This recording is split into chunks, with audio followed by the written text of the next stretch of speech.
Dalawang bata ang nalunod habang naliligo sa dagat sa Boac, Marinduque. Nasa summer outing ang dalawa kasama ang mga kaklase na mangyari ang insidente. Yan at iba pang maiinit na balitang probinsya at ni Lia Maniala del Castillo.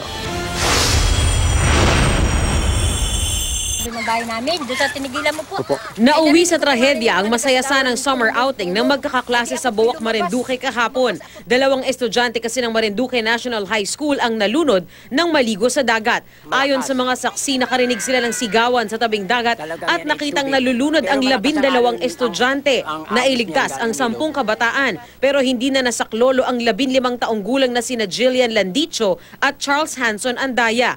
Lubos naman ang pagdadalamhati ng mga magulang na pinayagan ng mga anak na maligo sa dagat. High tide raw at malakas ang current nang mangyari ang trahedya. Sa Suralia, South Cotabato naman, tinupok ang isang tindahan ng mga bisikleta at parts ng motorsiklo sa isang public market. Sa paunang investigasyon, faulty wiring ang sanhi ng sunog. Natagalan namang maapula ang apoy dahil karamihan sa nasunog ay plastic at goma.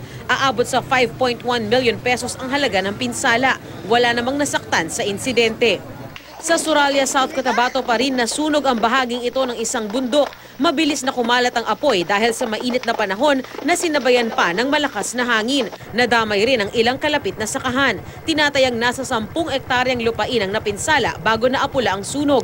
Kabilang sa mga nasira ang mga pananim na saging, kamoteng kahoy at kawayan. Inaalam pa ang sanhi ng sunog. Pero ayon sa ilang residente, posibleng sinadya ito ng ilang magsasaka para matanggal ang mga natutuyong damo at muli silang makapagtanim.